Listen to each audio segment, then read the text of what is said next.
And I just thought, like, so, you know, I don't know, so sometimes in the past when we were sort of informally doing Lam Rim, we would just sort of jump to the meditations. But we actually, this time, so we're doing like a basic program with real study, right? So we're not going to skip anything. So we'll do all the sections, including the preliminary sections, which is what we're on, obviously. So where it says middle length, right? The middle length explanation.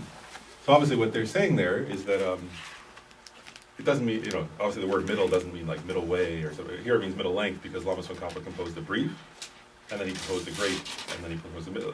He composed text on this topic of different lengths, right? So like they've all been translated now into English. So the short one, the brief one is sometimes called Songs of Experience. It appears in various translations. The great text, right, is the Great Treatise on the Stages of the Path to Enlightenment, which was published by Snowline Publications in 3 volumes. That's longer.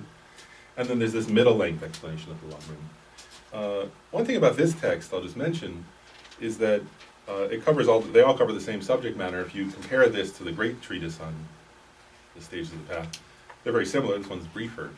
But one unique thing about this text is that Lama Tsongkhapa composed this text very near the end of his life. So the last section, the section on emptiness, has some very unique points, because this was Lama Tsongkhapa. It was kind of like he had spent his life, you know, sort of realizing emptiness and then explaining it. And he wrote 5 different texts, very precisely explaining emptiness and also correcting mistakes that had been made in the past in terms of people's understanding of emptiness. And in a sense, this text was his last chance to clarify any. It was the final of those. It was his last Lam Rim, Lam Rim treatise to compose. It was also his last major work on emptiness, and so he included in this like his sort of final instructions on the view to make sure that people wouldn't misunderstand it later. So in that way, it's considered, in various ways, it's considered a special text in that sense. But and so it's a text on when we say like Lam Rim, right? So Lam means path, right? And Rim means stages. Here, it's translated stages of the path.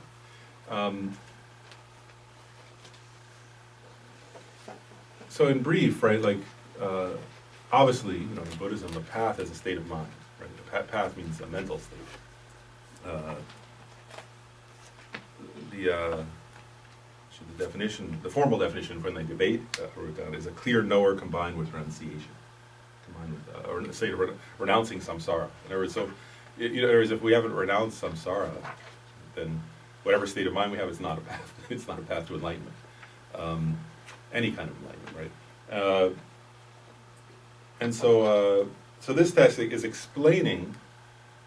In brief, right, what Lam Rim teachings do is they explain how to progress along the path in a very systematic way, step by step. I'll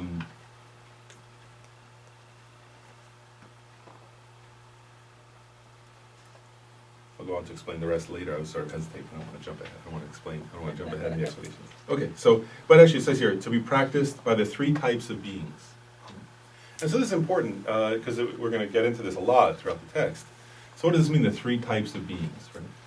And so, you know, Shakyamuni Buddha actually, right, it was very clear, you know, when he lived in India, right, that there were, like, how should we say this, in, at his time in India, right, there was the caste system in India, right? And so there was a lot, and he was from a particular, he was born into a particular family, right? So like they said, oh, he's a warrior caste, right? And what Shakyamuni Buddha said was, so they would consider who's nobler, the warrior caste or the Brahmin caste, and there were other castes that were lower, and the Buddha was radical actually in his time in saying, basically that was like his stance was that. The hierarchy of caste was completely irrelevant and foolish, and that true nobility came from one's state of mind. So one's status, how noble one was, didn't come from what family one was born into, from one's job, from one's social status. It came from what was in one's heart.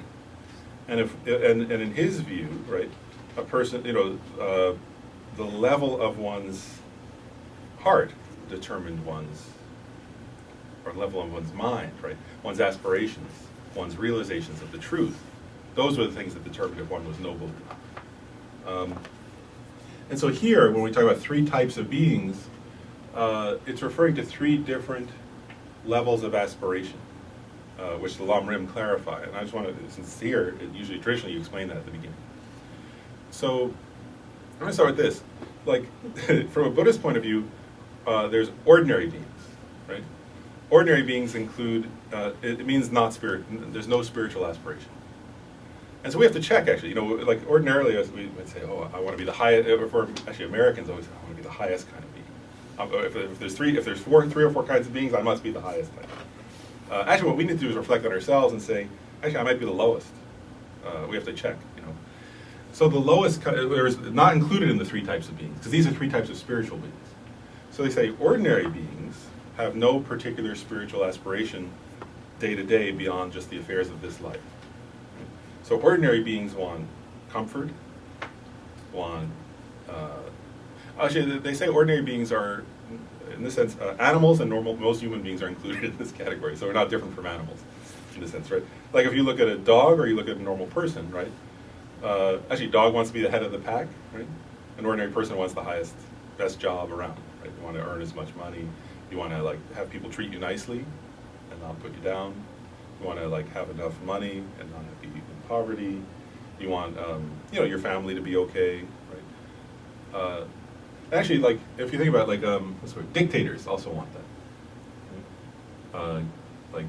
Murderers also want that. So we may not be a murderer, but actually we're no different. And on this level, in terms of type of being from a spiritual perspective, it's all from a Buddhist perspective. That's all. There is no spiritual spirituality then in that sense, right?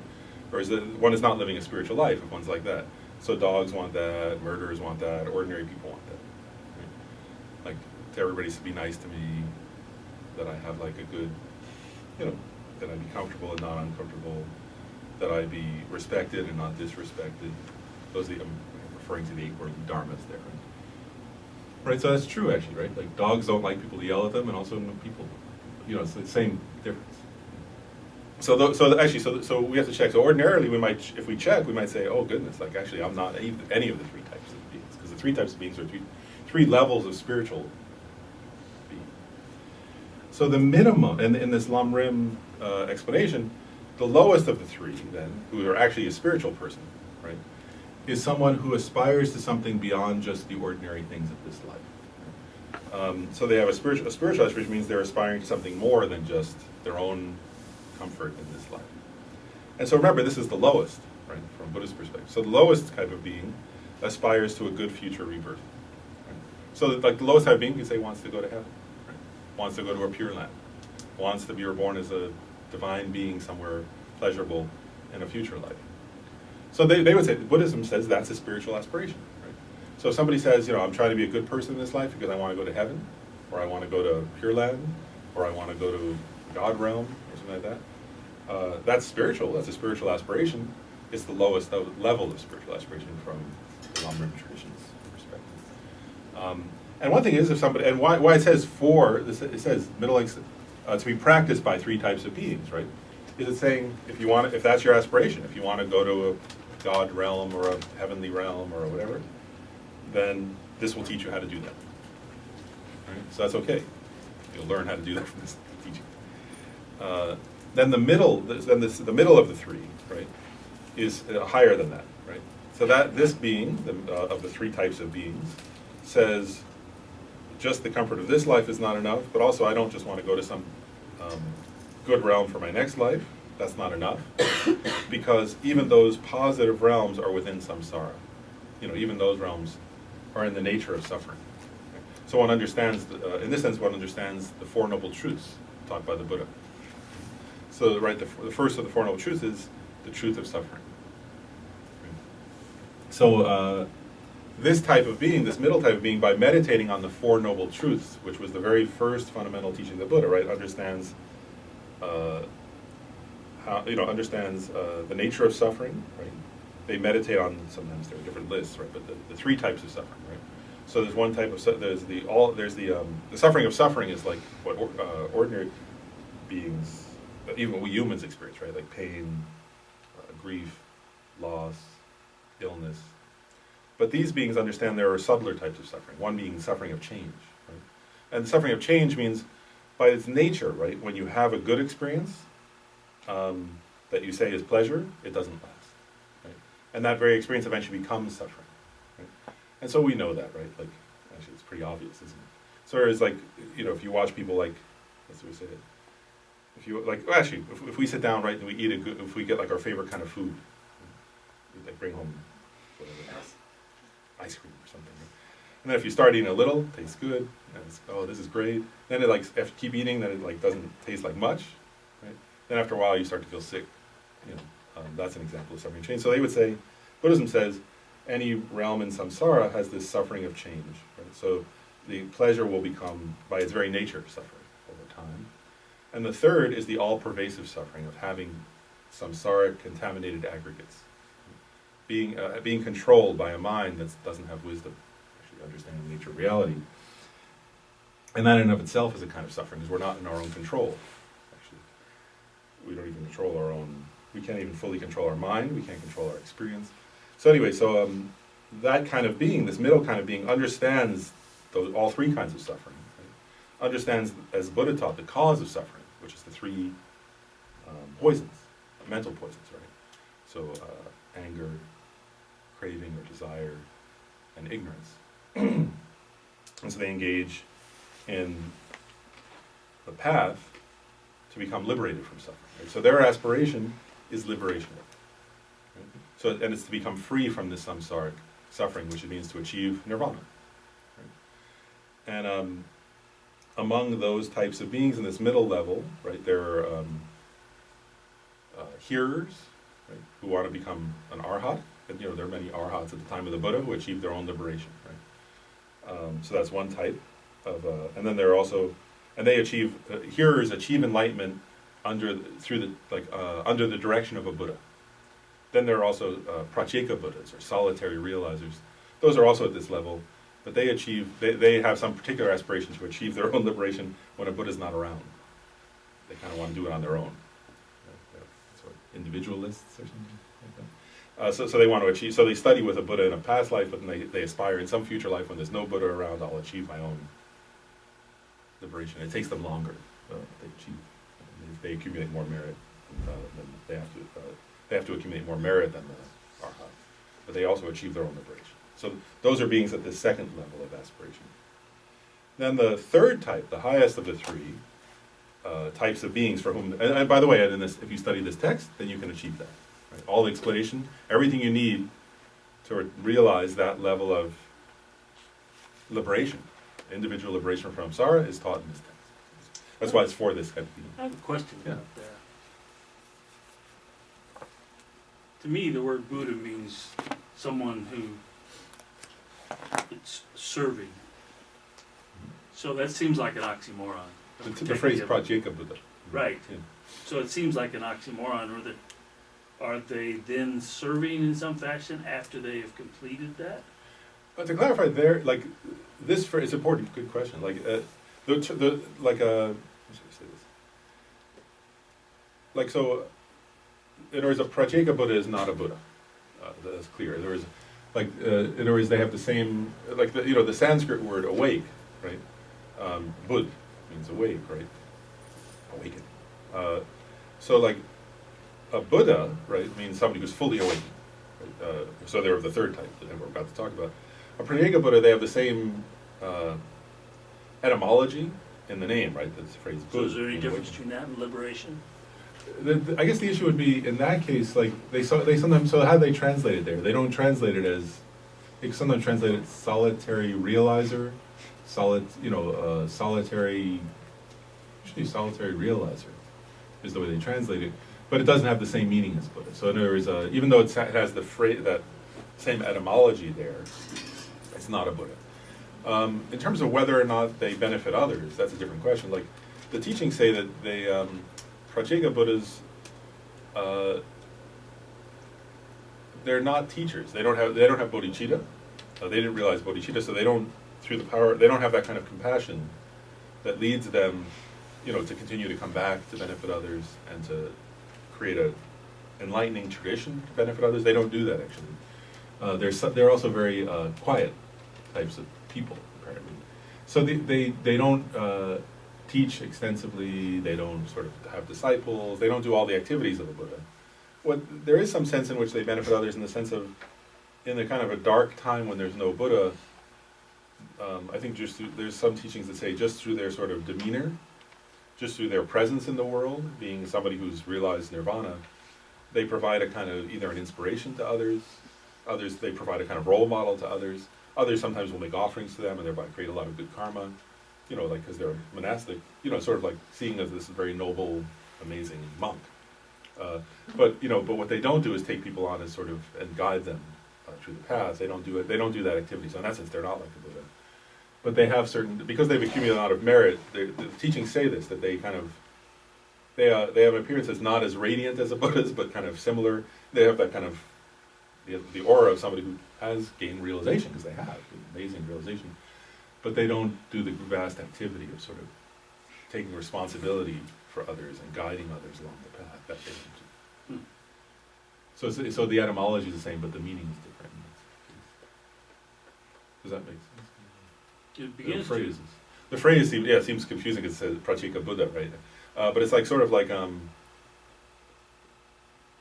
it's almost like you could say, so what would it be? Solitary Buddha, which by definition is not a Buddha then, right? Because a Buddha is not solitary. A Buddha is, by nature, connected with all others through their bodhicitta, and naturally wants to benefit all others. So they're not a Buddha, in that sense. But they have correctly realized the path to individual liberation.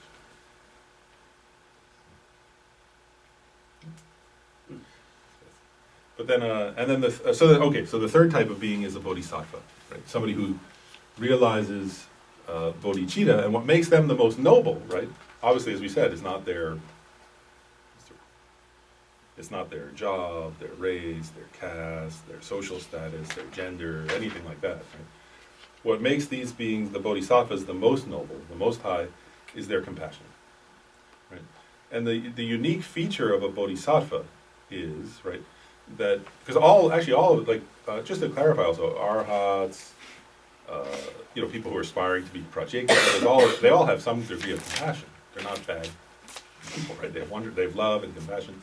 What's unique about the third type of being is that their compassion becomes so powerful and so unbearable that they don't just feel, may others be happy, may others be free from suffering. That they do feel that. But they go beyond that to feel it's my responsibility, my task as a sentient being is to liberate others, is to be available to others, is to help others. And they have this feeling like I want to be there for everybody. Not just I want to, but that's my commitment. Right? And then, so they have this, they call it an unusual attitude, laksam. The unusual attitude of universal responsibility is sometimes how His Holiness the Dalai Lama's translators use this phrase, laksam. So they develop this unusual attitude of responsibility for the welfare of others. That's unique to bodhisattvas, that having achieved that unique form of compassion. There are different types of compassion, right? And we know that, right?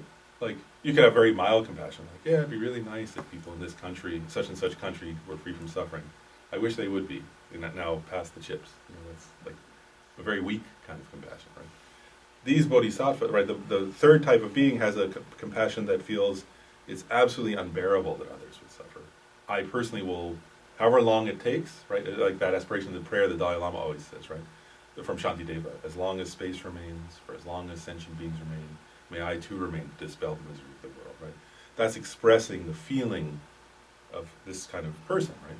So based on that, then they develop bodhicitta. So bodhicitta is the aspiration to achieve full enlightenment of Buddhahood, right? Actual Buddhahood, for the welfare of all sentient beings. And the wish to achieve Buddhahood comes from, so once they develop this unbearable sense of compassion and this responsibility, they recognize, right now I can't guide others. Sometimes the bodhisattva will think, right at that point, they'll realize, well, I can't even fully benefit myself. How can I benefit others? So they think, well, what do I have to do to benefit others? I have to become a Buddha. And then they develop bodhicitta, which is the wish to become enlightened for the sake of all things. So, if that's your aspiration, this text will also show you how to achieve that path and that result. So now, traditionally, at the very beginning, the next thing we'll try to do everything with this text, just to be clear, right? We'll do it with base work, so we're really trying to do it in the correct way, not skipping stuff. So now there's a unique thing, which is in this tradition of the Lam Rim, right? We study all three levels of capable being, right? All three types of being. And we call, there's a phrase they use, which is that the two lower capable beings, right? So the one who just aspires to good rebirth, and then the one who aspires to liberation. Because this text is fundamentally a text for bodhisattvas, right? We call those, first of all, there's a phrase they use, they call those paths in common with the lower scope, and paths in common with the middle scope. And then there, so the idea is that we're trying to ultimately become Buddhas, right? But in order to do that, we also have to practice all three scopes. We have to understand and be able to practice them. So we need to know all of the above. And so even as we're going to study these other topics, then we develop a form of bodhicitta in ourselves. Now, so at this point we pause and we think, why am I studying this? What's my purpose in studying this? And so then we think, right, like, just as I myself have suffered in the past, I'm subject to suffering right now, and will definitely suffer in the future, right? From illness, from loss, from death, all kinds of suffering will come. This is also true of all other beings. So just like me, right, I want to be happy and don't want to suffer, and yet so often I don't find happiness, and what I come across is suffering. And so that's also true of everyone else in this room. Everyone else here, just as much as I do, wants to be happy. Just as much as I do, wants to not suffer. Yet without any choice, they meet with suffering. And every time they find happiness, it doesn't last, it falls apart. It lasts for a little while, then it disappears.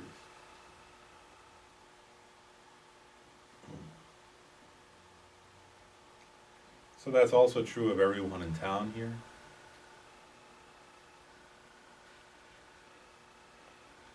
It's true not just of humans, right, but of animals also, and of beings in other realms.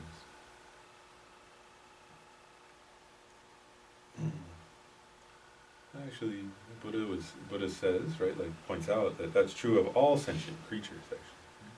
All sentient beings are exactly the same as me in wanting happiness, yet they don't have happiness most of the time. All sentient beings want to be free from suffering, just as much as I do, and yet so much suffering comes to beings. And actually, if we open now to that suffering, right? If we open our hearts to that suffering, oftentimes we sort of close ourselves off. But here, if we open our hearts, right?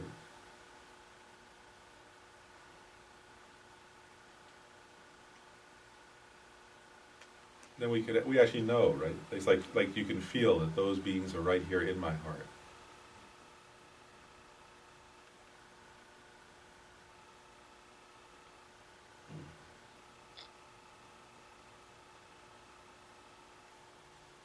Right, so like the suffering of people, for example, people in Nepal, right, whose house, all they had was a house. They had very poor, right? All they had was a little house. Now the house has collapsed. Even the ground under their feet is shaking. Right? They're afraid to go under shelter, but it's freezing and raining at night. Many don't even have a tent. So it's like terrifying. Those people are just like me. They're in my heart, I'm in their heart.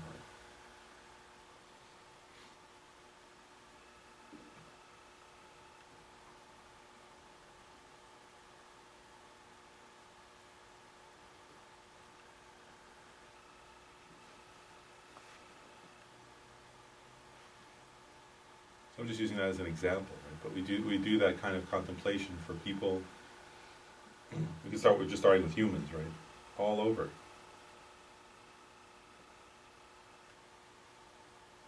So what do you think of, we could think of people far, further away, like in Afghanistan or close by in Baltimore, in recent protests. You could think of people also in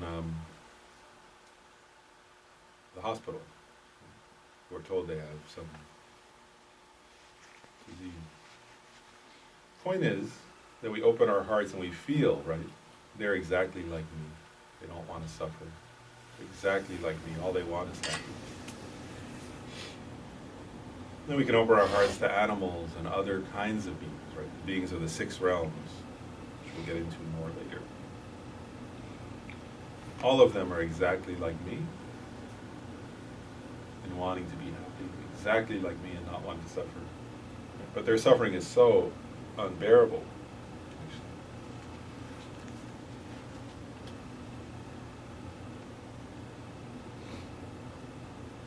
Up until now, I've mainly focused on myself. But by focusing on myself, actually, what I've gotten, what is the Buddha's teaching, actually, which we'll get to in more detail later in the text, but the primary teaching of the Buddha is that by following the thought of self-centeredness, I seek happiness only for myself, and what I mostly get is suffering. Whereas when I realize first equanimity, this feeling, this recognition that we're all the same, and then when I begin to cherish others, to dedicate myself to the welfare of all sentient beings, to freeing all beings from suffering,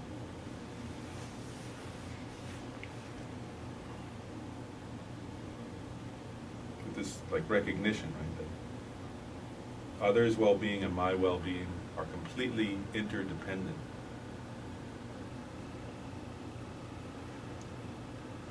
That only by sharing compassion and love for others can others be happy, and then, by the way, also my own happiness comes along.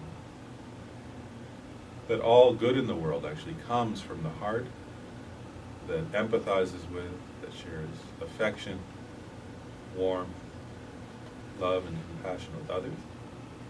And all suffering comes from self-centeredness, from closing off to others. So now I think, right, my purpose of my existence is love and compassion, is to be of help to others, to free others from their suffering, which gives others peace and also gives me peace.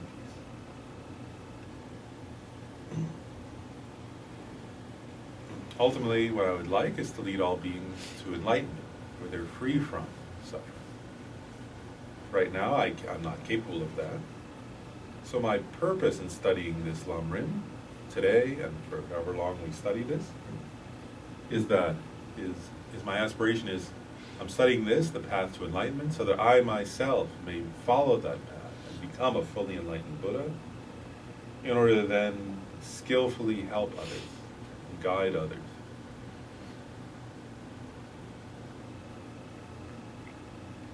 And so you can actually imagine yourself surrounded by all beings who are suffering. You feel this is my responsibility. Now I have this opportunity. I'm a human being. I have a mind that can understand. I have this opportunity to study the path to enlightenment. So the reason we're studying it is to become enlightened for the welfare of all people.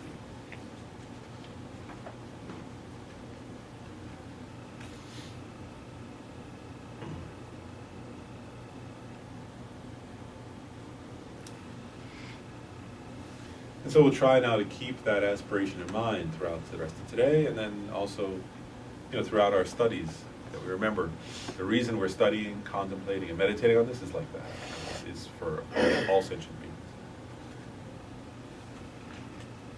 By the way, they say the karma, right? In other words, if you study with that kind of motivation, then the result will be that, right? Karma is determined by your motivation. Right?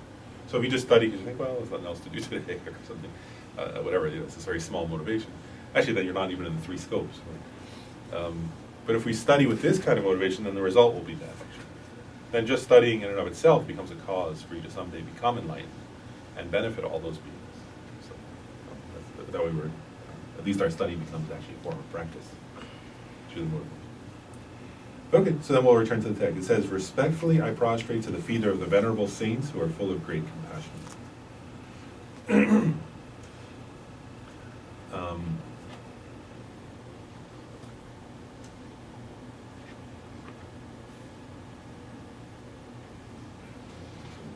So then we'll come down. So, and then after that, Lama Tsongkhapa, traditionally Buddhist masters. So we're still on page 1. Traditionally, Buddhist masters begin text with an homage and a vow to compose the text.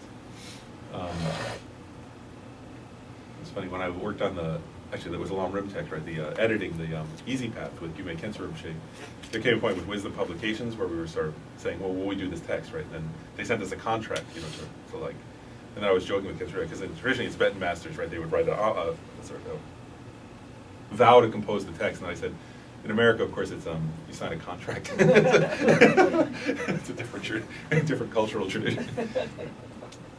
She laughed. But okay, so the homage here is important, right? So the verse of homage is 1a, right, where it says, "Bhagavan, the Lord of this field of fortitude." Then, so let's go through line by line. So that's the very first line, right? The very first part of the homage. Bhagavan is referring to the Buddha. Right, so he's paying homage. Lama Tsongkhapa here is paying homage to the Lord Buddha, and Bhagavan is an epithet of the Buddha, which means that term Bhagavan means. I think technically the word, if you split it up, it means possessor and destroyer.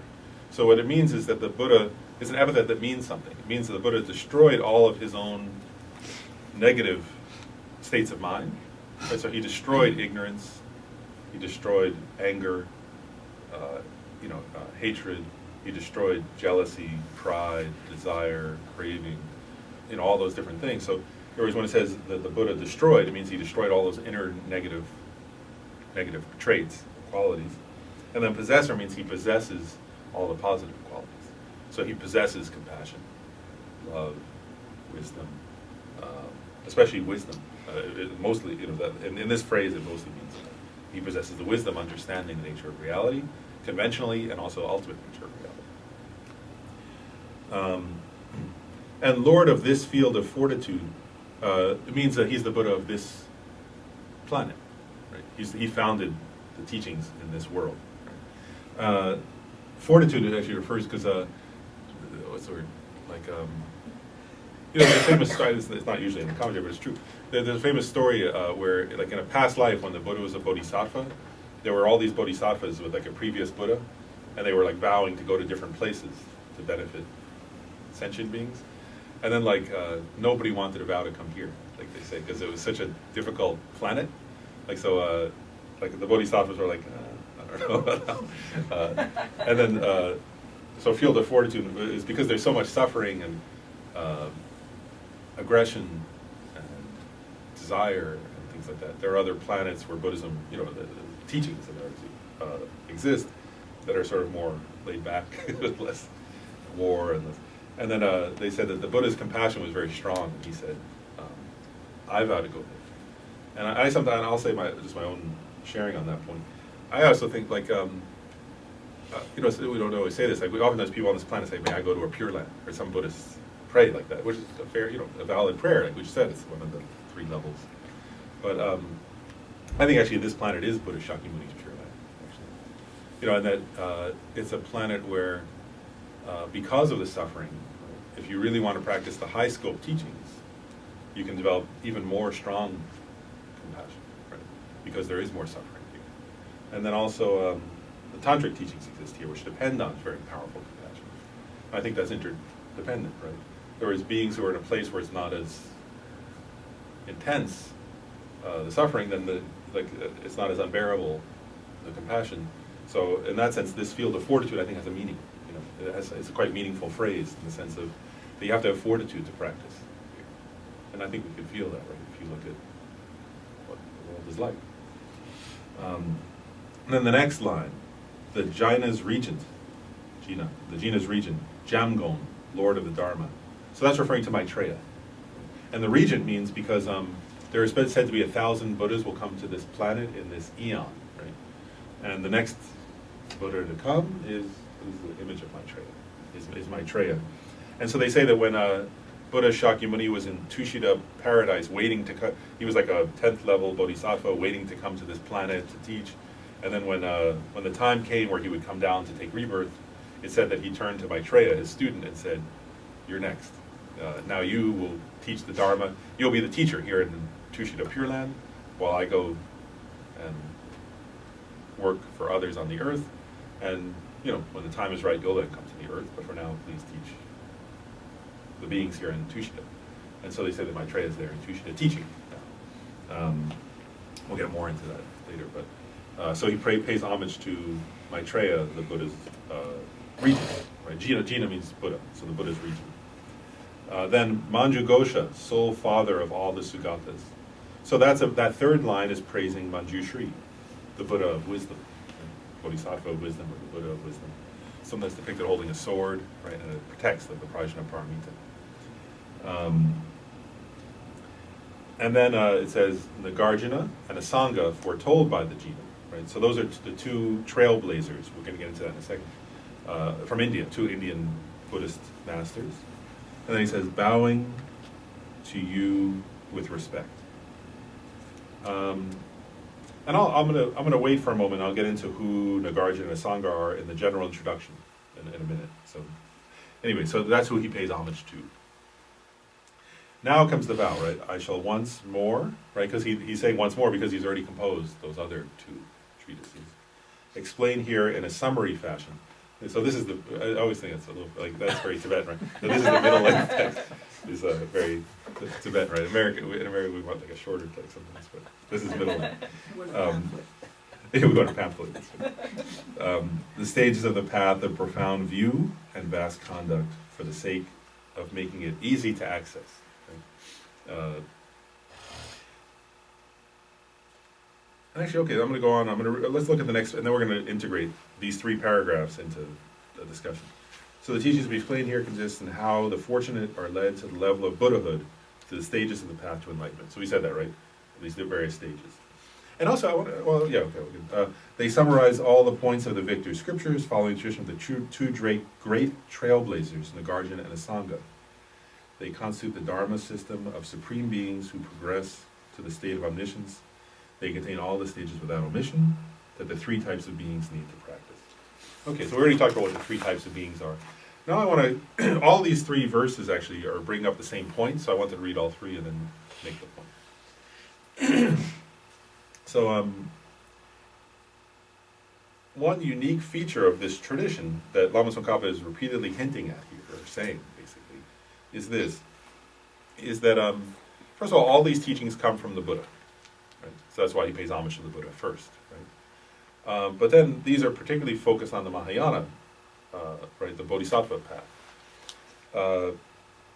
And what he's saying here is that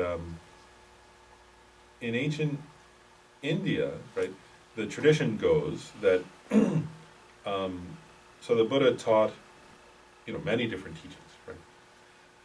And then in terms of Mahayana lineages coming down from the Buddha, that there are two main ones that exist.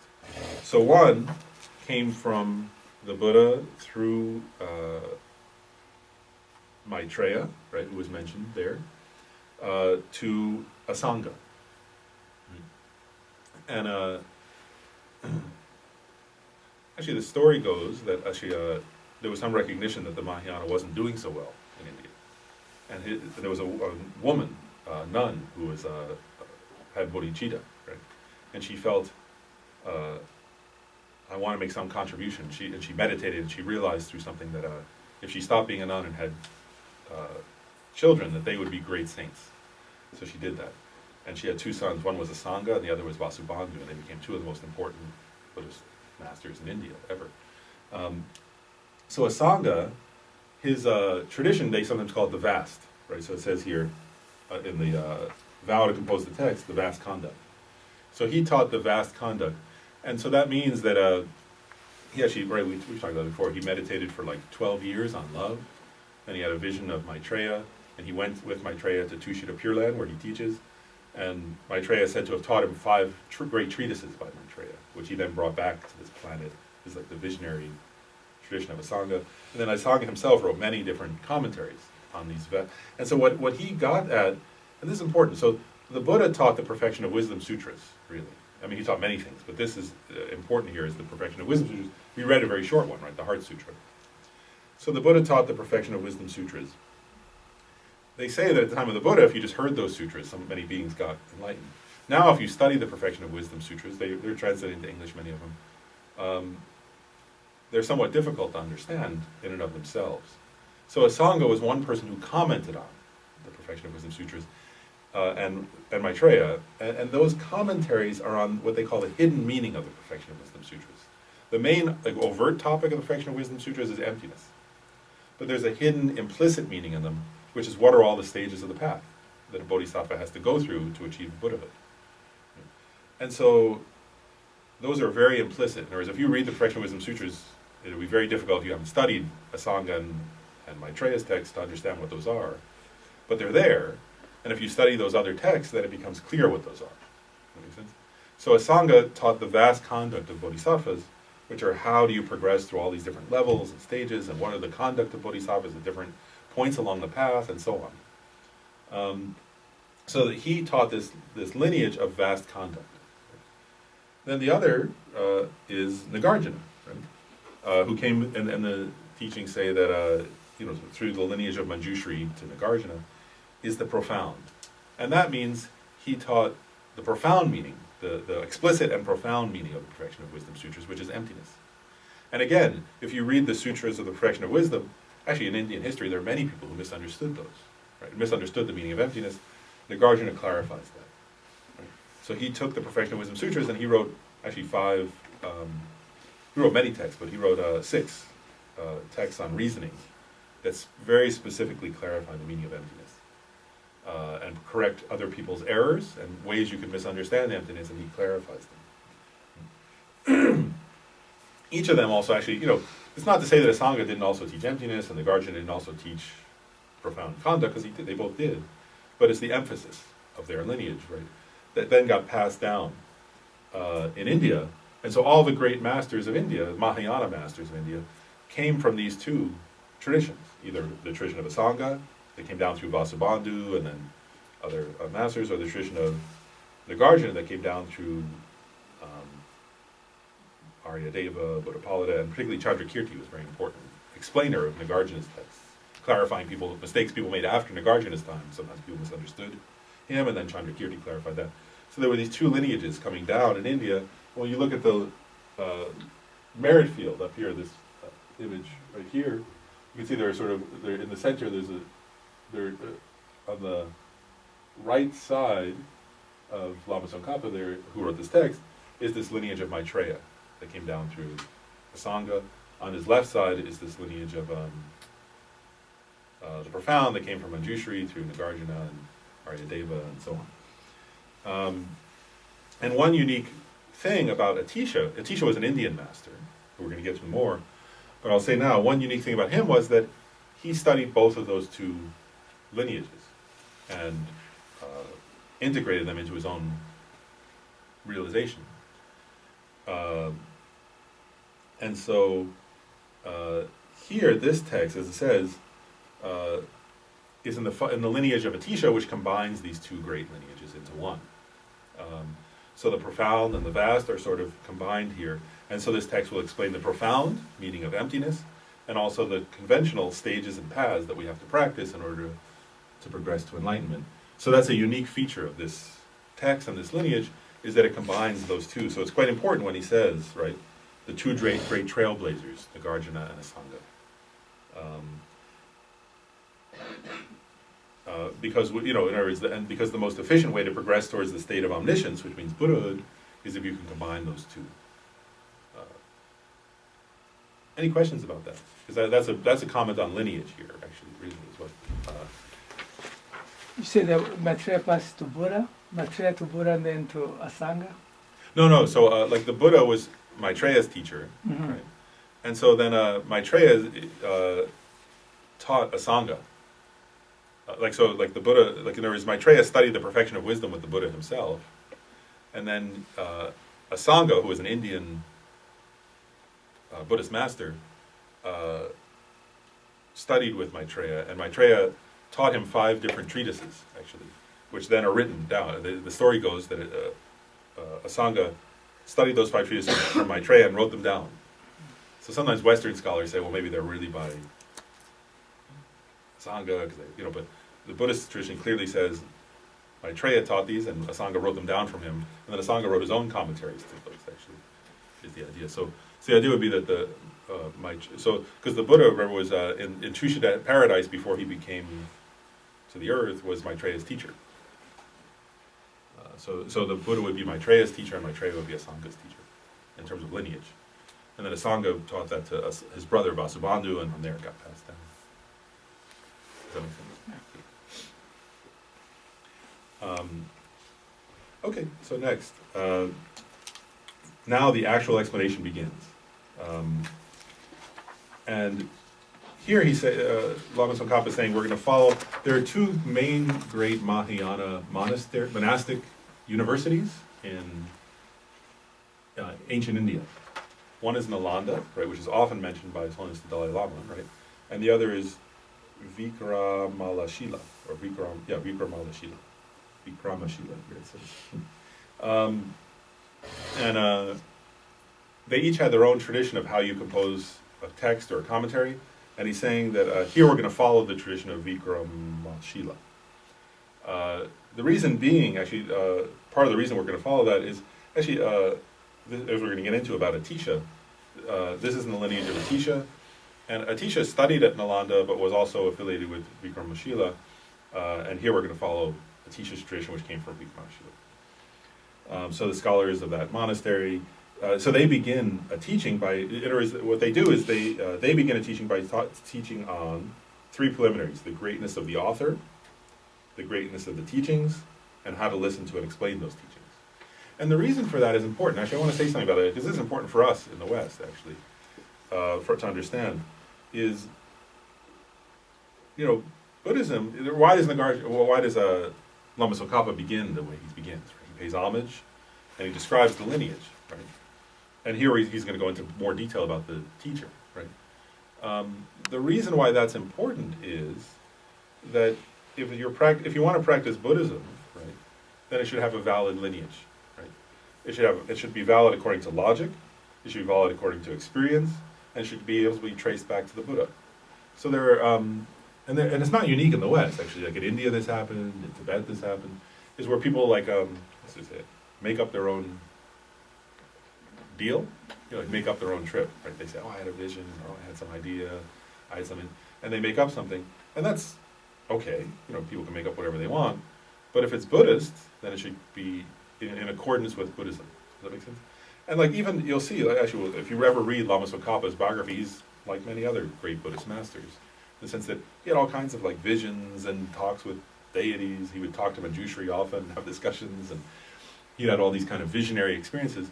But if you look at his text, he doesn't say, "I personally had this vision, and let me tell you what Manjushri told me personally," right? Whereas he compares that to the ancient texts from the Buddha, from Nagarjuna, from Asanga, and if it doesn't accord with that, he's not going to explain it that way, right? Whereas because what he's saying is, if we're upholding the Buddhist tradition, then it should be in accordance. If your explanation is not in accordance with the teachings of Asanga, Nagarjuna, the Buddha, Chandrakirti, then you're polluting the Buddhist teachings in that sense, right? And so if you want to make up your own trip, then don't call it Buddhism, right? If you want to call it Buddhism, then it should be in accordance with those teachings. So that we were joking earlier about, in technology, you want to always create a new thing. Right? Lama Tsongkhapa was saying in Buddhism, the goal is not to create something new, it's to realize something new in yourself, which is the same thing, which has to be, whereas if you realize something different than what Nagarjuna realized, then your result is going to be different than what Nagarjuna had. It's not going to be enlightenment, and that's fine, that's your business, but that's not the Buddhist path. Does that make sense? And actually, Lama Tsongkhapa, if you read some of his texts on emptiness, in one way he was very loving and accepting of others, but when people made up doctrines that weren't, and said this is the Buddhist doctrine of emptiness, and they said something that didn't accord, he was quite fierce in saying, he would sort of say, this person was a wonderful person, and they were a great scholar, but their view of emptiness was not even Buddhist, and they were totally off track, and they didn't know what they were talking about. Sort of be very direct about that. He'll say, because the emptiness, if you're teaching emptiness, it has to be in accordance with either the teachings of the Nagarjuna or a Sangha, or else you made up your own thing. So what he's saying here is, check, right? It's our job to check when we hear a teaching. Is it, first of all, does it make sense? Is it in accordance with reason? Is it in accordance with experience? But also, does it have a valid lineage going back? That's a Buddhist emphasis. Okay, so then we start with the greatness of the author. And one thing he says here, which I think is interesting, is, I just want to mention this, showing the greatness of the author in order to show the teachings have a reliable source. So he says, generally speaking, so he says the main, he's talking about the lineage, so he's saying, so the Buddha taught the Perfection of Wisdom Sutras, right? Then it was difficult to understand them, so Maitreya taught the ornament for clear, 5 texts, the most important of which, Lama Tsongkhapa is mentioning, is the ornament for clear realizations, the Abhisamaya Alamkara, which is a topic the monks, all the geshes, study for years and years at the monasteries, which clarifies the hidden meaning of the Perfection of Wisdom Sutras, right? But then what Lama Tsongkhapa is saying is that as we came down through time, even that, actually, people sometimes wouldn't know how to practice properly. And actually, if you try reading the actual text of the Abhisamaya Alamkara, if you're very, very intelligent, have a lot of merit, they say you'll understand it very easily. For me, when I just tried to read the text, I couldn't, without Khensa Rinpoche or somebody to explain it, I couldn't understand it without help, in other words. So then he says, so therefore, there became another explanatory, another explanatory tradition and text, which was the lamp for the path to enlightenment, by the author, and the author of that text was, he says, Deepam Kara Srijana, who is widely known as the glorious Atisha. So this is an important point. So I said earlier that Atisha sort of gathered those 2 lineages into himself, right? And so then there were people who were not practicing the Dharma properly during his time period, and as we're going to get into his biography, so he composed this text, A Lamp for the Path to Enlightenment, which is mentioned right here. And what Lama Tsongkhapa is saying here is that text is so important, A Lamp for the Path to Enlightenment. It was the very first text which has the label Lamrim. So it began like a genre of literature, of spiritual literature. And what Lama Tsongkhapa is saying here, which I think is significant, is that all other texts on Lamrim, we can say that basically they were also authored by Atisha. So Lama Tsongkhapa is saying, I'm not the author of this text. Atisha is the author of this text, in the sense that I'm just explaining what he said. I'm just sort of elaborating on what he said. I'm giving more details about what he said. But I'm not adding anything new that wasn't in A Lamp for the Path to Enlightenment. I'm just, if you read it, it's in English. It's a very brief text, right? And so Lama Tsongkhapa here is just saying, what he's basically saying is this is really Atisha's lineage. This is Atisha's tradition. I'm just composing a sort of more detailed explanation. And so in terms of the greatness of the author, right, Lama Tsongkhapa is saying, if you understand the greatness of the author, then you just have to know about Atisha. So forget about me, right, which is also very Buddhist. He's not self-promoted. Right? Okay, so then what comes next is a number of pages telling the biography of this Buddhist master, Atisha. And maybe I'm not going to read all of that aloud, but maybe I'll just give a brief summary. Is that okay? Like a brief summary about some of the details of Atisha's life. So Atisha was born in a part of India that some modern scholars seem to think is like Bengal, that area, that region. And he was the middle son of like a regional king and queen. In India at that time, India throughout most of India's history, there weren't it was rare that there would be a king who would rule all of India, just like the Buddha, in other words. The Buddha was born the son of a regional king as well, more in the north, near Nepal, basically. He was born on the border in what's now Nepal. But so there would be these kind of kings of a region of India, right? And so Atisha was born, like the Buddha was, as the child of one of these kings, king and queen. And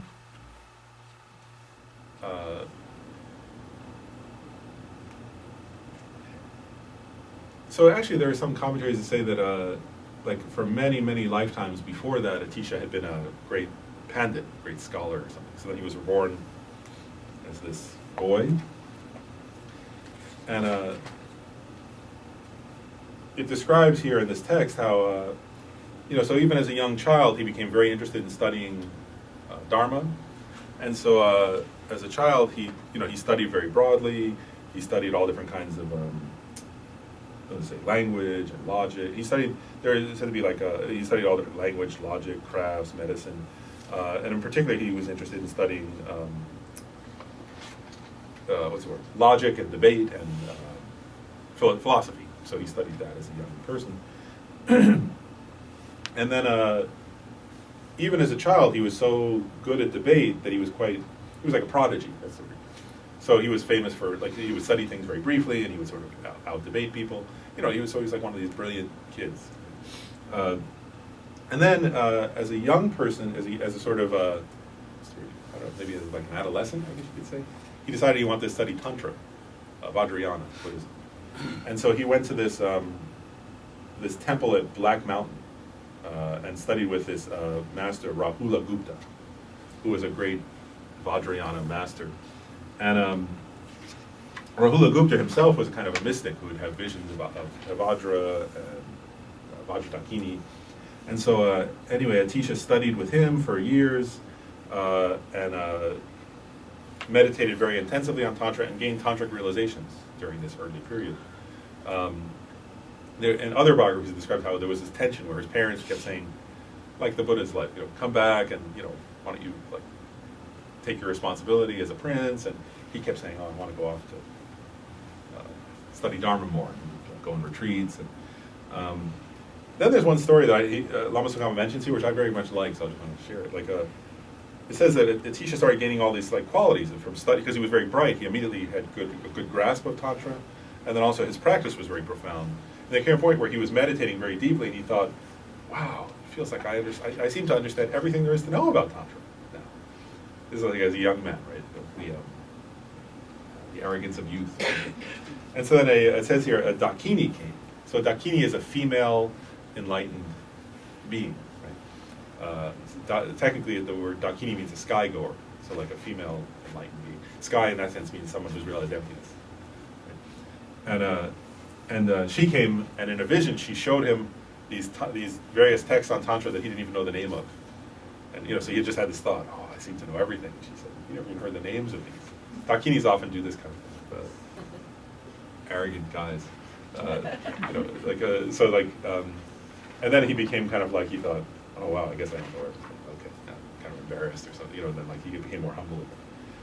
She was trying to keep him from becoming prideful during his adolescence. I think there are many stories in Buddhist teachings about that, where somebody would become a little bit prideful, and then the Dakini would come and keep them on the path by pointing out what they don't know. And so. Anyway, then what happened? So he was like this great tantra. Even as like a very young man, he was actually a realized tantric master. But then he started having these dreams and visions that he should become a monk, and that if he became a monk, it would benefit others. And so actually, it's not in Lama Tsongkhapa's story, but there's funny stories if you read other biographies of Atisha, where there was this whole drama between him and his family, where his mother and father kept being like, you can help others more if you're very like what parents would say, right? But you'll help others more if you do this, and you can be like in the world, and you can, and meanwhile he's having this aspiration and also these dreams and visions that if he becomes a monk and goes off and, benefits others, and that way it'll be much more beneficial. And they're saying, but a king can benefit others. Look at all you can do, which is very much like what, take over the family business and you'll be helpful. So that's very human, I guess is my point. One version I read that was very funny was that I found this humorous, was that at a certain point, the parents kept wanting him to do that, right? It's like, you could even become the king, you could do it.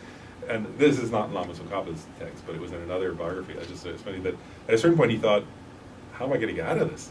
Like being a king, because he had renunciation, right? He had renounced samsara, so for him, the idea of being a king was like,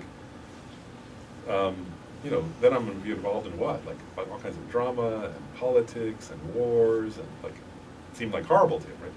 And he thought, but how can I get out of it? So then the story I read was one where he came through a period where he started acting crazy, right, out in the streets, and then people were like, this guy can't be king, he's nuts, and then they started like complaining to the king and queen, like, you can't, forget about making him king, we don't want him as our king. This guy's like, seems like really disturbed. And then the parents were like, well, actually, we're sorry, you can't be king.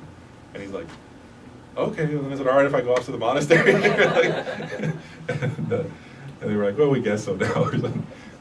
And he said he had some vision to them also, that if he went off to the monastery and became enlightened, that he would benefit them more, actually, in future lives. They would be together, so finally they give him permission, and he went off. And so one thing about Atisha then is he studied, this is why he collected the lineages, right? So he had already, it's actually quite interesting. I mean, here he was already like this great, in one way he was already a great master as a very young person. But then like he went to Nalanda, he went to Vikramashila, he went to also other monasteries, like, remember we just finished studying Dharmarakshita's text, right? Who was one of his gurus, right? The Wheel of Sharp Weapons. And Dharmarakshita was not at either of those monasteries. He was at a monastery that held philosophical tenets of a lower philosophical school, although he was a bodhisattva. And so Atisha went to him and studied that. So he went everywhere, studying these various lineages. And particularly at that early, and then there came a point where he studied Nagarjuna's lineage quite well and realized emptiness. At this point, he realized emptiness. Then I'll share one other thing that Lama Tsongkhapa doesn't go into detail about, but I think it's true and meaningful, is that then there came this point where Atisha, he was having these visions and sort of insights, and then there came a point where the lineage of Asanga, the lineage of vast conduct, had declined in India at this point. So there weren't really, in other words, that particular lineage had become, parts of the lineage had degenerated and weren't fully there anymore in India. And he learned that, he learned both from other people and also in this kind of visions. Sometimes he was walking, they say like people told him this, but also one time he was walking around the stupa in Bodh Gaya. Bodh Gaya is the place where the Buddha became enlightened. If you go there, there are these stupas and there are beautiful carved statues. And so the story goes, these people had said to him, oh, there's a great master in Indonesia called Sir Lingpa. Maybe you could go study with him if you want. And then he's like walking around and a statue of Tara starts talking to him and saying, bodhicitta is really the most important thing, and go to Indonesia, kind of like so you could have these visions, and and what's interesting again with him though is like people would give him advice, he would have visions of Tara telling him things, and then he would also still reason and think, right? He would make his own decision. But so the story goes that finally he realized, well, I need to study that lineage and bring it back to India. So he traveled across the sea, which wasn't so easy at that time, went to Indonesia, and spent 12 years studying the lineage of Asanga with Sir Lingpa. And then, and that was where even though it's interesting, earlier on, obviously he had studied and had some experience of bodhicitta. It said that it's there that he developed complete bodhicitta, like fully realized bodhicitta under the guidance of Sir Lingpa. And he said he did that, it said that he spent 12 years there, right, to deeply embody and realize the teachings of bodhicitta. And so after 12 years of studying and practicing and sort of becoming a completely imbued with this bodhicitta, then he came back to India and shared those teachings in India at the monasteries.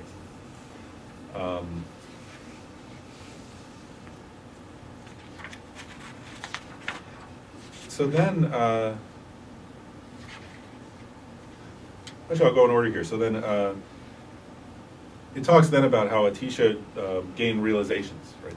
And so famously, the first thing they talk about is his training in ethics. So I'll just say, like, obviously he was a very ethical person, and they talk about how with particularly with his monastic vows, he was a monk, right? That he was very, very strict in his keeping the monastic vows, but also he held the bodhicitta vows and the tantric vows, and he kept them all very strictly. And there's a famous story about Atisha that if you see a painting of Atisha, he always has like a stupa beside him. So if you see these like tankas, there's always a stupa there. And the story goes that when he was traveling or doing anything, that if he had like a slight moral infraction, like a negative thought or something like that, then he would immediately get up and purify it and walk around the stupa. And And so I always think that's funny, like imagine that he's traveling in Tibet by horseback, right? And then he has like a negative thought, or he stops and gets off, and he's walking around the stupa, and then he gets back on. Then a little while later, he has another negative thought. And so, but he was, that was how strict he was with his morality, is that if he had even the slightest infraction of the tantric vows, which are harder to keep than the monastic vows, then he would immediately purify, doing the 4 powers of purification, and he had the stupa as part of that practice for himself. So that's how strict he was in ethics. And it goes through that he kept the monastic vows very purely, that his Bodhisattva vow, was very, actually, because he had realized Bodhicitta so fully, that was very important to him. And also that the Vajrayana vows, that he gained the realizations of Tantra and also kept all the Tantric vows very strictly. And in his teachings, he often taught a lot about ethics. And then it goes through how Atisha's accomplishments, right? This is on page 5. So actually, in each one of these, by the way, I just want to point this out, it talks about how, like, so there are 3, it talks about, for example, in concentration, right, gaining calm abiding meditation, that it says here, common, he achieved serviceability of mind of calm abiding. So what that means, right, is that he went through if you develop, it'll teach it later in this text, when you want to develop calm abiding, where you can focus your mind on any object in meditation, without it moving at all. And there are it says in here, there are 9 levels of development through which one progresses. And this is like, what's the word? This is like a psychological technology of meditation. And that you actually go through them in order. In other words, in R and except, it's just how the mind works with meditation, how you progress deeper and deeper into your ability to focus. And then there comes a point where where he says serviceability. What that means is that he achieved what they call the bliss and pliancy, which comes at the 9th. You go through all these different levels of concentration, and at the 9th level, there comes a point where the person achieves this kind of physical and mental bliss, and also a physical and mental pliancy. Well, that pliancy means that both the body and the mind become serviceable. That you can do whatever you want at that point. Whereas you don't get tired, you don't get sort of fatigued, you don't get where you can't, where your body feels very light, but also your mind. With us, like if you get tired, I find it, like if you get tired, right, then somebody says, oh, concentrate really hard on this. It's like, I can't do it. Or even if I concentrate for a while, right, then there comes a point where I can't concentrate anymore. Somebody who has achieved serviceability of body and mind with calm abiding, they no longer experience that. There's as long as they want to concentrate on a particular thing, they can concentrate on it.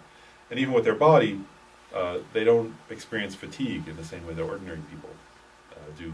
And it's just the quality of having gained that level of meditative realization. So on a common level, he achieved that. Then it says on an uncommon level, he had extreme stability of the generation stage, more he performed the modes of conduct of yogic realization for disciplines for 3 years, 6 years. What that means is that the uncommon means in Tantra. And so in Tantra, there's the generation stage, which is referring to here. And that means that one can, in terms of the realization of the generation stage, it means that a teacher reached a level, sometimes in Tantra we talk about the deity and mandalas, right? Sometimes you see these complicated mandalas they make with sand paintings, the monks, right? So, and those are like floor plans for a visualization of like a deity surrounded by other deities inside a mansion, like a whole sort of enlightened universe. And so, when it says that a teacher achieved extreme stability in the generation stage, that means he was able to visualize all the details precisely of that mandala for as long as he wanted, and make it as tiny as the size of a sesame seed. Like, so you can sort of visualize all of that in this very, very tiny, you can sort of make his mind so concentrated that he could sort of absorb all of that into this very tiny sesame seed size, and yet all the deities and all the details of the mandala were still beautiful and precise. That was the depth of his concentration. And then the latter part of that sentence means then he also achieved the concentrations of the completion stage, which are where the person works through concentration and meditation. One works with the subtle energies and the channels, like the subtle channels, like like the channels of the subtle body, which are like similar to what's used in acupuncture or something like that, where subtle energy systems flow. And so in Tantra, one can concentrate, they call it sometimes penetrating, or concentrate on certain vital points and achieve these kind of extreme states of concentration and bliss and realizing emptiness within. It's saying that Atisha also realized that. So he achieved the tantric realizations, the completion stage, which allow one to achieve enlightenment in one Then also with wisdom, right? It says here, the common, he obtained the meta stabilization of special insight, which is the union of calm abiding and special insight. So that means, right, he realized emptiness, right, the ultimate nature of reality, and combined that with his calm abiding. So you can imagine that then a little bit, right? Somebody who can concentrate so precisely with great energy and not lose the object, and then if they've realized emptiness, their mind becomes completely absorbed into emptiness, like water poured into water, right? So it's a different kind of experience of emptiness than ordinary people can have. And then it says the uncommon is he attained the special meditative stabilization of the completion stage. And so what that means is like in the way, it's okay to explain this I think because it was explained in the commentary by Geshe Jampa Gyatso that on this line, that in the completion stage there are different levels of realization. And what one is doing actually, so they call them like, in the Guhya Samaja system they call them the isolation of body, isolation of speech, isolation of mind, illusory body, and clear light. And what those are, really, are through this process of what I just called penetrating the subtle points of the Vajra body, the subtle points of the body, one gives rise to very subtle levels of consciousness. The Dalai Lama sometimes talks about this when he talks about Tantra. So in Tantra, what one is doing is giving rise to these very subtle levels of awareness, and then using them to meditate on emptiness, which is more powerfully transformative than using the normal state of mind. So what this is saying is that when he says he achieved the special meditative stabilization of the completion stage, is that he succeeded in that. Whereas that he was able to give rise to these very blissful, subtle states of awareness, and then he was able to completely unify those with his understanding of emptiness, which is the actual yoga of the completion stage, where one actually can bring forth those. And actually, ultimately, what one brings forth, really, in the, for example, in the clear light, is there's the most subtle mind, which for ordinary people only manifests at the time of death. So when we die, all of our senses, all of our gross consciousnesses absorb into our heart, actually, is the idea.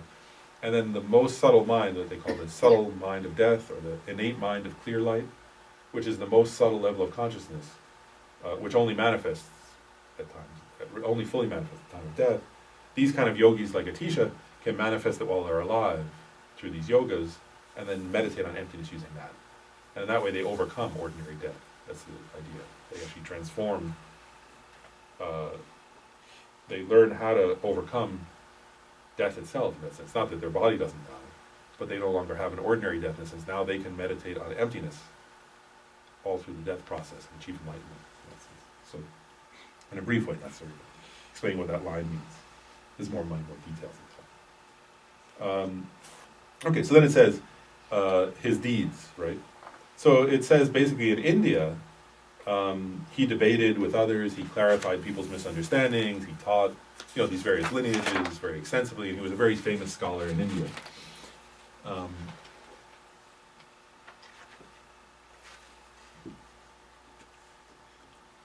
So then, his deeds in Tibet. And so again, I'm like, you guys could read this later, but I'm just going through a general outline of Atisha's life, of who he was, right? And this gets to the point about why he wrote this text, is that, so there was a famous thing in Tibet around his time, which was the turn of the millennium, right? He lived around just over 1,000 years ago. Amazing, right? Around his time in Tibet, Buddhism had been in Tibet already since for a while, but it had really been actively there since around the late 700s and 800s. Right? And it had flourished for a while after the time of Padmasambhava and Shantarakshita, who were two Indian masters who initially helped bring Buddhism to Tibet. But then there was a king, Langdharma, sometime after that, who caused the degeneration of Buddhism in Tibet. He was against Buddhism and he killed many monks and sort of, he was a bad king. So he killed monks and he burned scriptures. He was kind of like what happened recently in Tibet. But in this case, it was a native Tibetan who caused that. And after that, Buddhism was struggling in Tibet. And so there was this famous story, apparently a true story, that in the western part of Tibet, kind of in the region near Mount Kailash, there was again a regional king of Tibet. There had been, now Tibet had been centrally ruled for a period of time under King Tsongkhapa and so on. But then under this period where after the Long Dharma, again it became sort of fractured somewhat. And in that region there was a king named Lama Yeshe-O. And so he was like a regional king. And he felt that it was, he was a bodhisattva, they say, and he felt it was like unbearable to see his people practicing Buddhism in these degenerate ways, and that Buddhism had degenerated. And what he saw also is that Tibetans were very confused, right? That some of the monks, like, first of all, some of the monks weren't keeping their morality purely. Other monks were keeping their morality purely, but were sort of saying, oh, but all that Vajrayana and Tantra is like not Buddhist, it's like degenerate. Then there were tantric practitioners who said, oh, those monks aren't real, like they don't know what they're doing, all Buddhism really is about Tantra. There were some people who said the Bodhisattva vows are all that's important, so we don't have to be, we don't have to keep like lay vows or monastic vows. There were people who, so there was like, there were people who were like tantrikas, tantric practitioners who said, oh, we can just keep our tantra vows, we can forget about the Bodhisattva vows, which like makes no, all these were wrong views. And so this king said, how can I fix this situation? And he thought, the best thing would be if I could get Atisha to come. He's the greatest Buddhist master in India, and if he comes here and teaches, he'll clarify all these misunderstandings. And so first he sent some like translators to India to ask Atisha, but Atisha wasn't sure, and also his elders in the monastery said, no, we want you here. It's like asking a professor from Harvard to go somewhere else. Like, they're really great professors and they want to keep them. Right? Atisha was like this famous scholar there, and they wanted to keep him. The heads of that monastery wanted him to stay. So then this king, Lama Yeshe-O, gathered together a bunch of wealth and decided if he himself went as king and brought this wealth and offered it to Atisha, that it would be hard for Atisha to say no to a king who traveled himself all the way to India. So he started traveling to India, and then when he got to the border, like we're near, like must be near like the border between Nepal and India and Tibet, he was captured by somebody else, like by a local chieftain, and that person stole all of his wealth and put him in jail.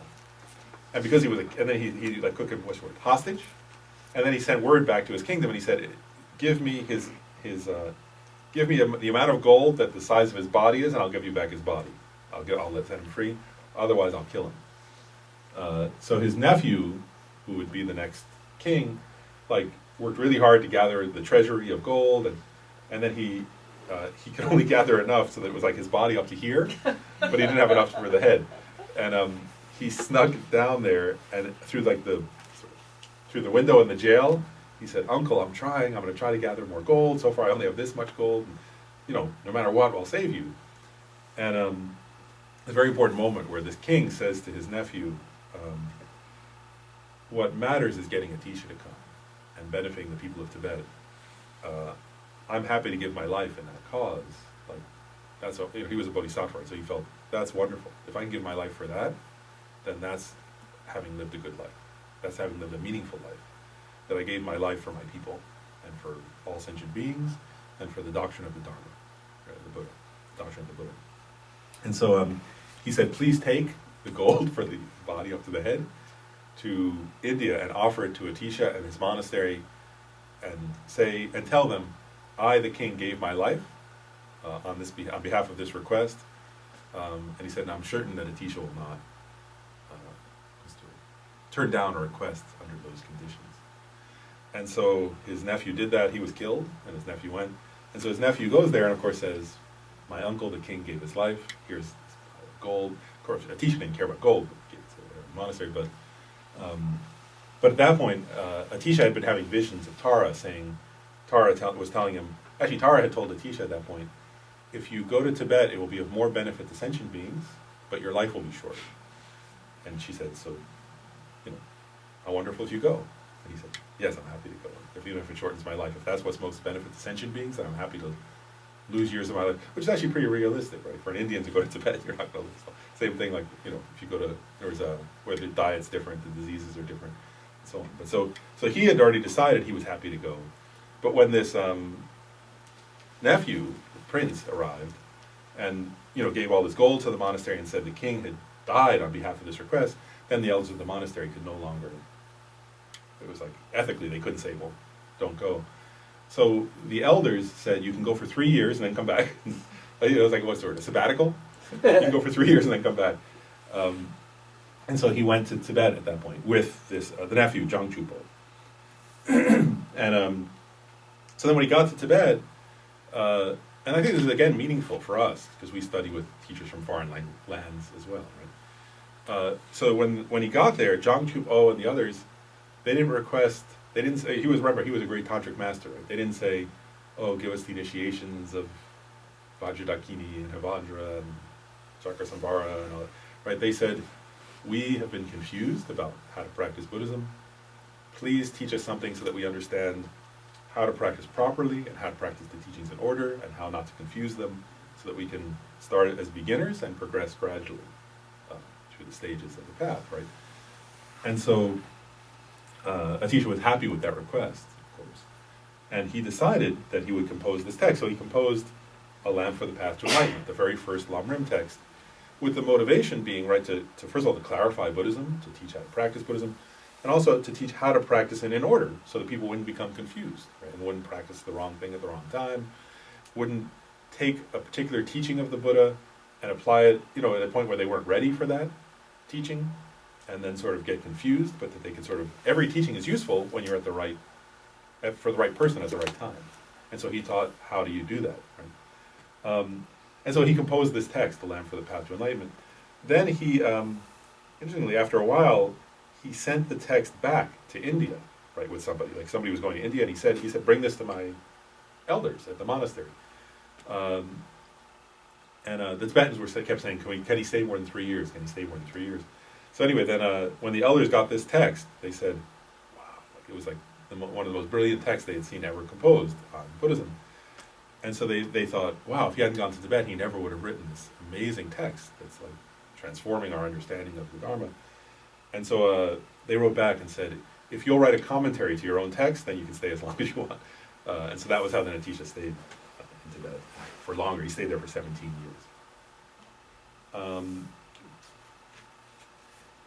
And so, and in Tibet, his most important, he had many disciples in Tibet, great translators who translated scriptures, and all, actually, if you look also in Tibetan history, and after his time, all the lineages of Tibetan Buddhism accepted Atisha's teachings as valid and integrated them into their tradition. So if you look in the, like nowadays, right, there are 4 main lineages, right, the Kagyu, Nyingma, Sakya, and Gelugpa, and all 4 include, teachings by Atisha.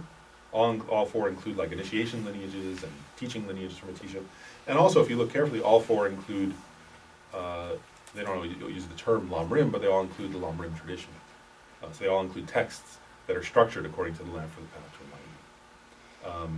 Enlightenment. So if you, like in the Kagyu tradition, you can see, if you read Gampopa's Jewel of Liberation, that's comes from Atisha's Lamp for the Path, right? In the English tradition, if you read Pacho Rinpoche's The Words of My Perfect Teacher, the same thing.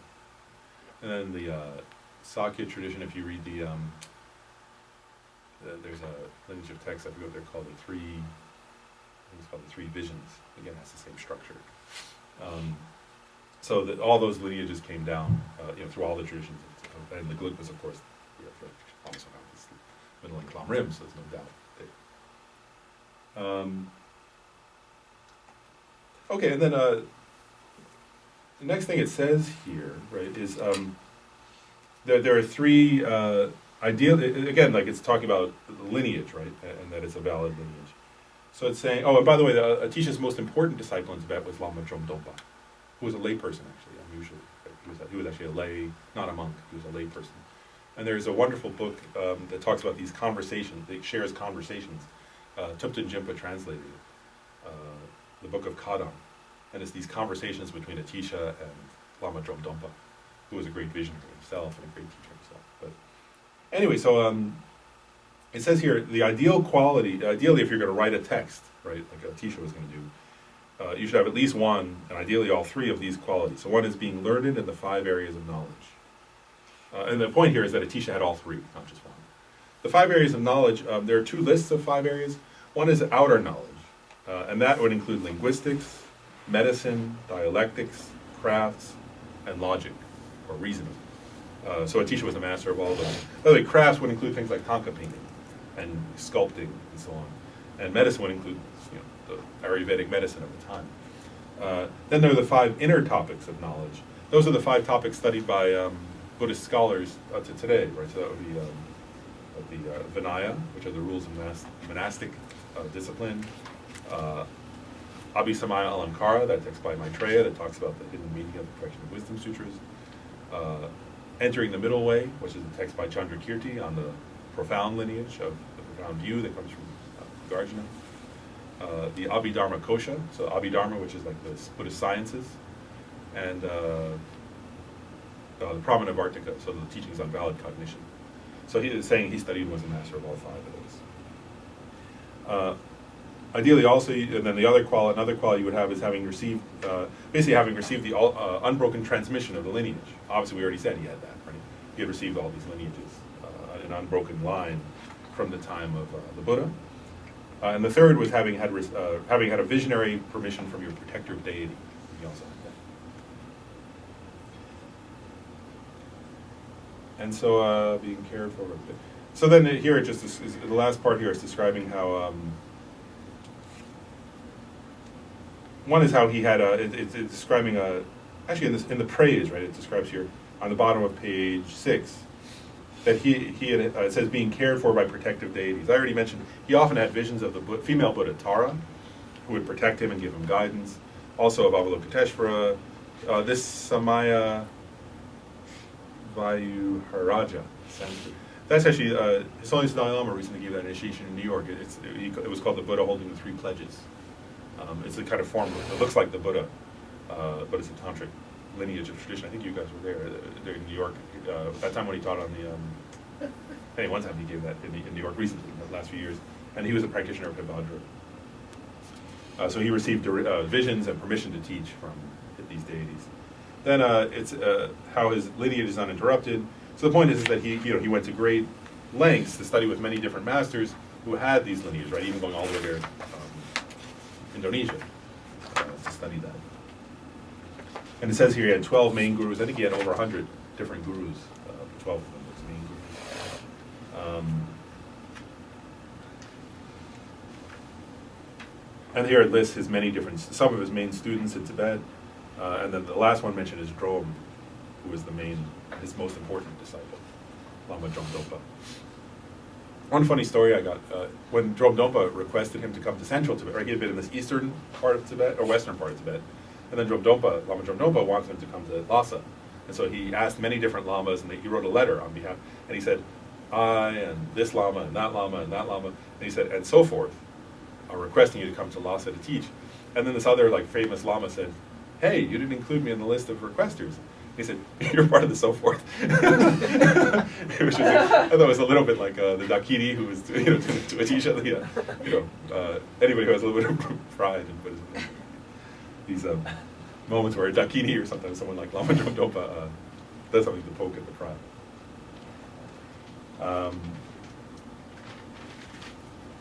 And it says here, Atisha's foremost disciple, among them, the foremost was Lama Drome Dompa, who had been prophesied by Tara. And that's where, Tara had come to Atisha in a vision and said, make sure you really teach Drome Dompa well. He's going to be the holder of your lineage, and so on.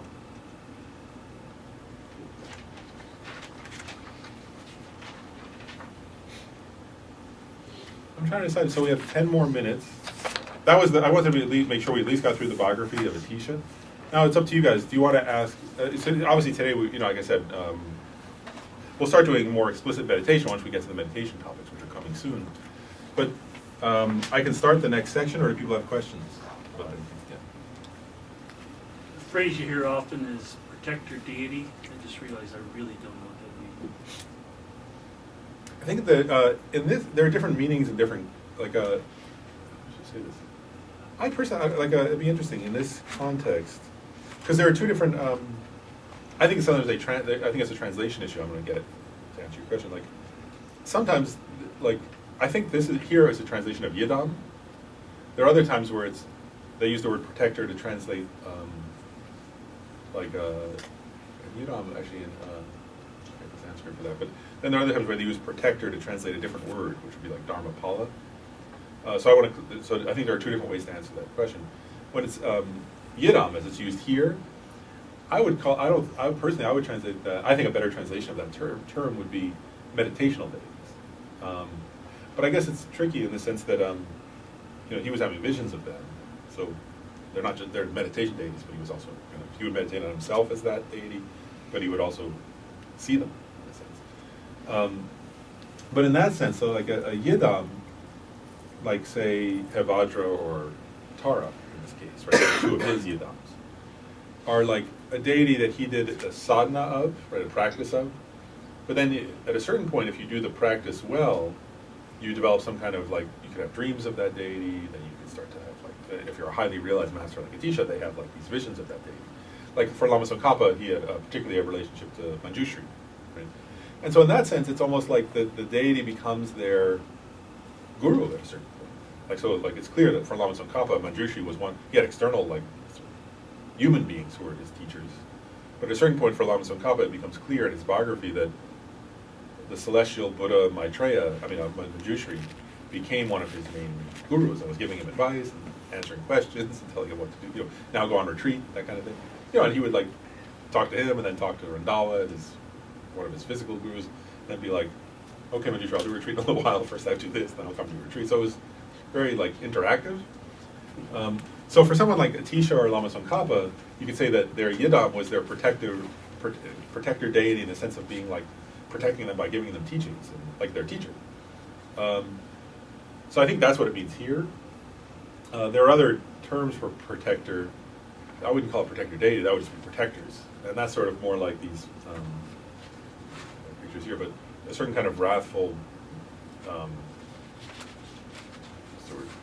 in Tibet particularly, but in India too, they have this like Mahakala, for example, where someone would sort of, they would say, propitiating a protector deity, who would sort of help remove obstacles to the monastery or to that person's practice. Before a person did retreat, they might pray to a protector to sort of remove obstacles to their retreat or something.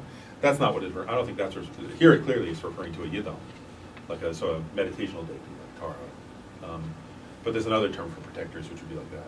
So that where certain monasteries will have they'll do prayers to a protector to remove obstacles to their monastery, be okay or something like that. But this is clearly referring to more the Atisha's relationship to these enlightened beings, basically, who were protecting him by guiding him to enlightenment, by giving him advice, teachings.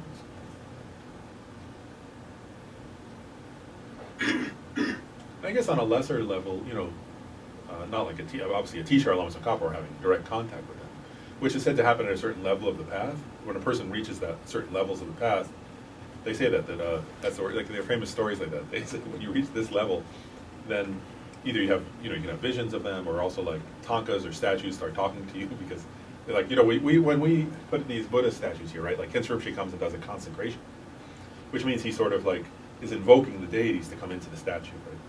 And for us, it's like some kind of ritual. But I think for someone at Atisha's level, it's like no, the deity actually, he sees the deity come, and then like, it's like it's a relationship or something. It's about deity. So I think it's different. I think it's for him, it's clearly talking about something. Sweet. Yeah. Any other questions before we go on? Do you guys get the sense? Maybe I'll just have a question. Do you guys get the sense? It's like I don't know. In one way, what's we say? Actually, so maybe I'll ask two questions to you guys before we stop. One is, does it make sense to you why Lama Tsongkhapa is telling this about the lineage? Or does it make some sense why that's important? In other words, the emphasis he's placing on it here really reflects important things about the Buddhist tradition, actually, right? Like, in other words, this is true throughout the Buddhist tradition. If you look back to, Nagarjuna was clearly saying, I'm not making up something, I'm teaching. He was quoting the Buddha, right, and saying, I'm explaining what the Buddha meant. And even in his text on like the emptiness, right? He had realized emptiness himself, but he wasn't saying, let me tell you this because I'm so great and I realized this, right? He was saying, I'm explaining to you what the Buddha meant. And he would quote lines from the Buddha and then say what the Buddha meant in this line is this, not this. Right? And Lama Tsongkhapa is doing the same thing here, right? He's saying, you know, even, and like I said, even though he had his own visions and he had his own realizations and he had meditation experiences, and, you know, I'll share one, before we stop, I'll share this, like, early in his life, actually, there's a time where Lama Tsongkhapa was at, like, a puja. You know, we do pujas here, right, where we all get together and chant. And it said that Lama Tsongkhapa, he was very young, and he was at this puja, not very young, but, like, you know, in his 20s or something. And he's at a puja, and suddenly he, like, entered into a samadhi, right, where he kind of, like, lost all external sense, and he entered this deep state of concentration, and everybody else got up from the puja, and he's, like, they could see he was just, like, in this deep meditation, so they left him, good Tibetans, they left him alone, right? And then, like, after a while, they were like, hey, it's been, like, whatever. It's been, like, a day, the guy hasn't moved, and he's still in meditation. And eventually, he kind of came out of it, right? And I think it's funny is, like, in the West, if that happened to somebody, right, then they would, like, they would start advertising. So we might say, like, oh, let me open my you know, like, I'll start advertising my thing, and I'll say, oh, I'm opening up a shop, and then everybody can pay me. And, you know, for Lama Tsongkhapa, that was not even a significant event, really. In other words, it was told in his biography, but, like, for him, it was like, he was like, now I need to really understand emptiness. And he's like, my understanding of emptiness is like, you know, he was listening to a lot of teachings, and he's like, but I still have some, I think there's something, and, you know, he had these, like, deep realizations, but it was like, there's something more, there's something more, and, like, continually studying and wanting to understand exactly what did Nagarjuna mean, exactly what did Chandrakirti mean, exactly what did the Buddha mean. And if he couldn't understand some little tiny detail, he would say, well, then I must not, my realization, the Buddha said this in this text, how does it relate to my experience? He didn't just say, oh, I had this experience, right? He was taking his experience back to what Nagarjuna said, to what Chandrakirti said, to what the Buddha said. And he was like, until I can answer very precisely all these different questions, you know, my experience is fine, but it may not be what they're experiencing. It may not be what they're talking about, actually. And I want to be sure that I'm not just having some cool experience, but that the cool experience I'm having is exactly in accordance with what the Buddha's experience was. Because otherwise, my result won't be what his was. And so he kept checking and checking and checking until finally he resolved all his doubts, right? Through questioning and studying and also meditation. And so that's what he's doing here, right? Is he's saying, if we're going to study, that we have to, you know, he's saying just because I wrote this, right? Like, you know how the Buddha said, don't trust it just because I taught it, right? Lama Tsongkhapa is saying the same thing here, right? He's saying just because I'm some Lama, you know, I have this name, Lama Tsongkhapa, don't trust this because of that. Trust it because of your own reasoning. Trust it because of, you know, checking based on experience, and trust it by the lineage, right? Does it go back to Nagarjuna, to Chandrakirti, to Maitreya and Asanga, through Atisha, right? And he's telling the details of Atisha's practice to say Atisha wasn't just somebody who made up his own trip, right? He studied extensively, he meditated and all that. Now, if we got time, I was going to ask, what was it? So, what's the difference between the middle length Lam Rim and like the easy path? Because it seems like they have both the same. And the easy path, there are a couple of differences. Like, one is like, so, and it gives us the easy pathway, which is the Lam Rim text by the first Panchen Lama, Losung Chokyi Gyaltsen, that Ken Shermshe wrote a commentary to. So, first of all, I mean, the general structure is the same, right? It's the Lam Rim. Right. But there are a few differences. One is that the easy path, actually, if you look at the, in the Lam Rim tradition, you can see that, like, after Dromdonpa, it's split into three. There were three, like, Lama Dromdonpa received, like, Atisha had all the lineages. He gave it to Dromdonpa, who had who had all of his teachings. And then from him, nobody was Dromdonpa, right? So there were three different sublineages that happened. And one was the lineage of extensive study, like who studied the great treatises. Then there was a Lam Rim tradition which studied texts like this. That was like extensive study of the Lam Rim. So they would study texts like the middle length and the great treatise of Lam Rim. And then there were the oral instruction lineage people, the ones who weren't going to be like big, who didn't want to study long texts. They just wanted to go off and like kind of do more meditation. They weren't, you know, there were great scholars who did the extensive study, there were the Lam Rim masters who didn't want to study the great, didn't want to, but it wasn't their inclination, like to be able to study as vastly. They weren't great scholars like that, right? But they were great. They could study Lam Rim very extensively and then practice it. And then there were some people who were people who followed the lineage of oral instructions from their teacher, who were very close to a guru. So Pabonka Rinpoche points out the middle length Lam Rim and the great treatise of Lam Rim are like the Lam Rim followers, whereas the easy path would be more like the people who follow the Lama oral instruction lineage. So even though they have the same structure, it's like what's the way to say it? They have a different emphasis. One is sort of more on the oral instructions of the guru, and the other includes the oral instructions of the guru, but is a more extensive study of the topic, where you actually trace it back more. You know, if you look in the easy path, there aren't many quotes back to original. There are a few, but there aren't a lot of quotes back to like, sutras and Indian treatises. Whereas this text has more of those. So in that sense, it's involved more with like there's more study involved in that sense. That's one difference. And then another. So this text offers more in terms of. And Khensa Rinpoche said when he taught the easy path, he said if you want to practice well, then like the easy path is excellent in terms of the base your practice on. But he said it also, like, because it's a brief text, right? It's more brief than this. It leaves out some details then. And he says, so the intention of the author of the Easy Path, like Panchen Losang Chögyam Gyaltsen, was, like somebody might take that text to do some retreat, but when it comes to those parts that they should refer back to these longer texts, like the middle length or the great treatise, in order to clarify those details. And so there again also, like, so let's say you're I'll give one more last point and then we'll stop. Like, so let's say we study this middle length Lam Rim, right? Then what, somebody, like if you look at the lives of many Gelugpa yogis, right? Well, they might take the easy path to go into retreat, but they would have the middle length Lam Rim there, and so they'd be meditating on the easy path. Then they would come to a point where they either had a doubt, or where it's not so elaborate, and they would look back. Oh, okay, what does the middle length Lam Rim say? Okay, great. Then they would come back and actually, they might use the words of the easy path for their daily meditation, because it's very conducive to that, but they would supplement it with Lama Tsongkhapa's explanations in the middle length Lam Rim, because they're more elaborate, and also they don't leave out some of the details. And so you'll see in the book sometimes Khensa Rinpoche will say, here refer to one of the longer texts, because the easy path is very brief. They'll just have one word on something, and you would want to maybe look it up. So it's like that. There was the oral, and what were the other two? There's the three. There were three, and then Lama Tsongkhapa brought them all together again in himself. So there was from Atisha's time down to Lama Tsongkhapa's, there were three, and then Lama Tsongkhapa did like Atisha, and he went out and got everything back together again.